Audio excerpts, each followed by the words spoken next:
नई बाबरी का poster out है, बंगाल में बाबरी पर बवाल है और योगी की ललकार है, एसआईआर पर दीदी परेशान है। नमस्कार, मैं हूं आपके साथ कविता राणा। राम मंदिर के शिखर ध्वज पर धर्म ध्वजा क्या लहराई, अयोध्या नगरी में भव्य ध्वजारोहण क्या हुआ, मुर्शिदाबाद के रास्ते 3 गुंबद वाली नई बाबरी का जो पोस्टर है सामने आ गया है। बाबरी बनाने की जिद है और इसलिए 6 दिसंबर का इंतजार है। हालांकि इस बीच बाबर औरंगजेब की औकात दिखा रहे भगवाधारी योगी का ऐलान दीदी के लिए घातक भविष्यवाणी भी बन चुका है। और इसी पर देखिए आज की सबसे स्पेशल रिपोर्ट।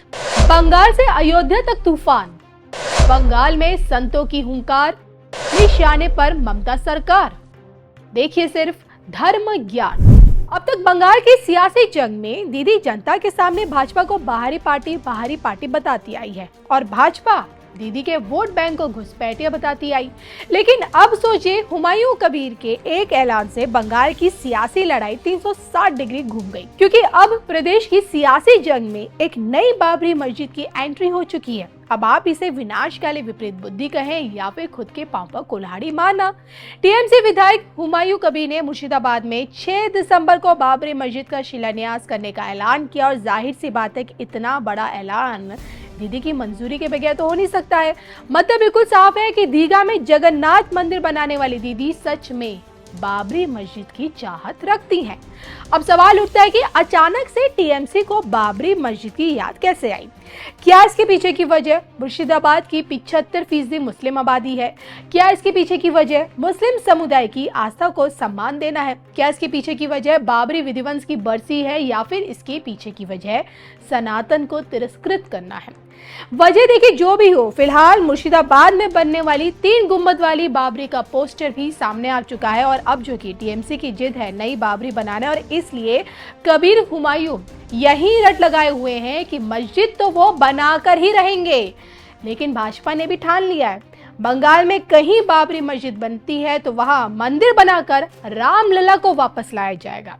तो बाबरी पर भाजपा तो है ही, टीएमसी पर हमलावर देश का संत समाज और देश के जो तमाम हिंदू संगठन हैं वो भी ममता के खिलाफ खड़े हो चुके हैं। तो इसी कड़ी में हनुमानगढ़ी के महंत राजू दास का साफ कहना है कि अगर बाबरी दिखी तो फिर मस्जिदों को भी बख्शा नहीं जाएगा। विश्व हिंदू परिषद पहले ही बोल चुकी है, मंदिर वहीं, मस्जिद नहीं और बाबरी कहीं नहीं। अब ना तो देखिए इस वक्त मुगल सल्तनत बची है और ना ही औरंगजेब का दौर रहा है, लेकिन दीदी के नेता हुमायूं कबीर का संकल्प है मुर्शिदाबाद की जमीन पर बाबरी मस्जिद बनाना। और खुद ममता दीदी एसआईआर को लेकर मोदी सरकार को हिला देने की धमकी भी दे रही है।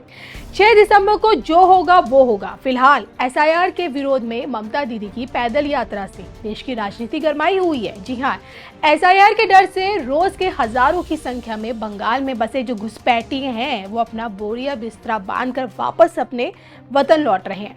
और अपने वोट बैंक को इस तरह जाता हुआ देख दीदी बौखलाई हुई है, जिस कारण बंगाल में किसी भी कीमत पर एसआईआर लागू नहीं किए जाने की वो धमकी दे रही है। दरअसल देखिए, एसआईआर गिनती में बंगाल की 44 लाख आबादी ऐसी है जिसकी पहचान संदिग्ध है। हाँ, क्योंकि इन्होंने एसआईआर से जुड़ी जानकारी नहीं दी है, हो सकता है कि इनका नाम वोटर लिस्ट से भी बाहर हो जाए।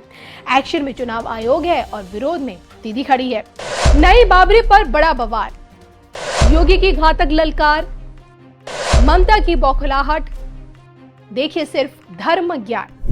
हालांकि इन सब के बीच भगवाधारी बाबा दीदी के लिए बड़ी मुसीबत बन चुके हैं, क्योंकि एक तरफ दीदी जहां एसआईआर का विरोध कर रही है, घुसपैठियों की ढाल बनी हुई है, तो दूसरी तरफ योगी बाबा ने घुसपैठियों को डिटेंशन सेंटर के रास्ते देश से बाहर निकालने का ऐलान अपने खुद यूपी में कर दिया है।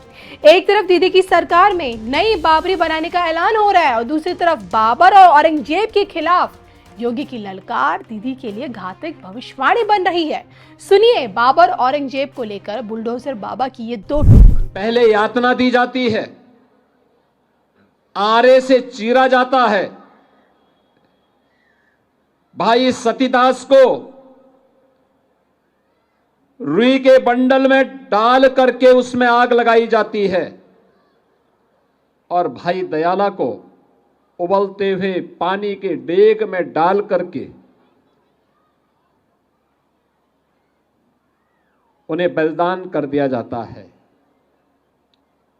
और गुरु तेग बहादुर जी महाराज तब भी अपने धर्म और अपने संकल्प से डिगे नहीं तो उनके साथ कितनी बड़ी क्रूरता बरती गई।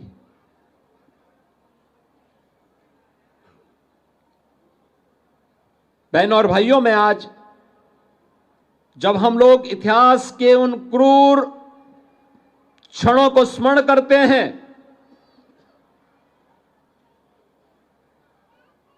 तो हम सबको ये लगता है कि ये यातनाएं उस समय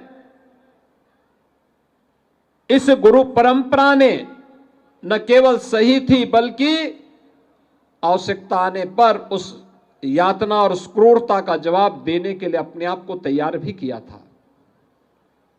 गुरु गोविंद सिंह जी महाराज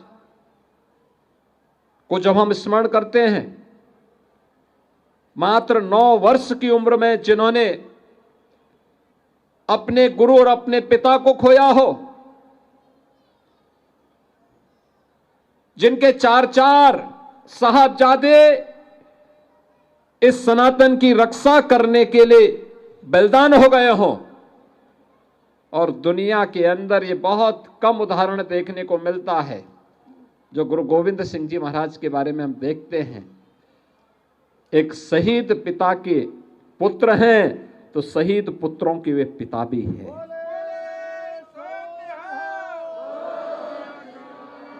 आज ये मेरा सौभाग्य है कि मैं भी अयोध्या धाम से आ रहा हूं। देश के यशस्वी प्रधानमंत्री आदरणीय श्री नरेंद्र मोदी जी आज अयोध्या में आए थे। श्री राम जन्मभूमि पर भगवान श्री राम के भव्य मंदिर का निर्माण कार्य पूर्ण होने के उपलक्ष्य में आज भारत की सनातन का भगवा ध्वज का आरोहण राम मंदिर के शिखर पर हुआ है। एक भव्य समारोह में हुआ है।